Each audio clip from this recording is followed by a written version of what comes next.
ডিমের চিল্লিটা কি করে করি একবার দেখুন। আমি ডিমের চিল্লি করব। দেখুন, একটু নুন দিয়েছি আর ডিম নিয়েছি। ডিমগুলো ফাটিয়ে নেব ভালো করে। ফেটে পড়ে কড়াইয়ে দিয়েছি তেল। তেলের মধ্যে দিয়ে দেব ডিমটা। আবার ঝুরি ঝুরি করে নেব।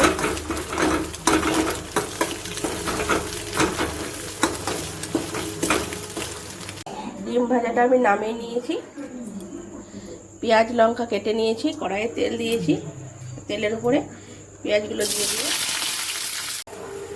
এখানে একটু চিনি, নুন, হলুদ, লঙ্কা গুঁড়ো, একটু মিট মশলা, একটু গরম মশলা নিয়েছি।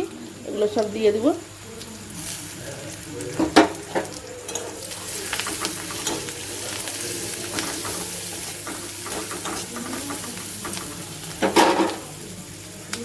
এখানে অ্যারারুট আর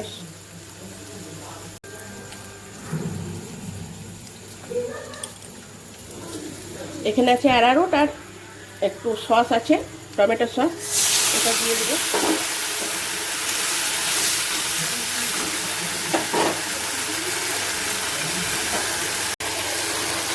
এটা ডিমগুলো দিয়ে দেবো।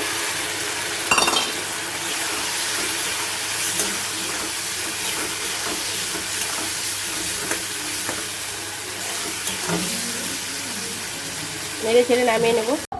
এই ডিমের চিলি রুটি দিয়ে খেতে গরম গরম খুব সুন্দর লাগে খেতে। একবার করে খেয়ে দেখবেন।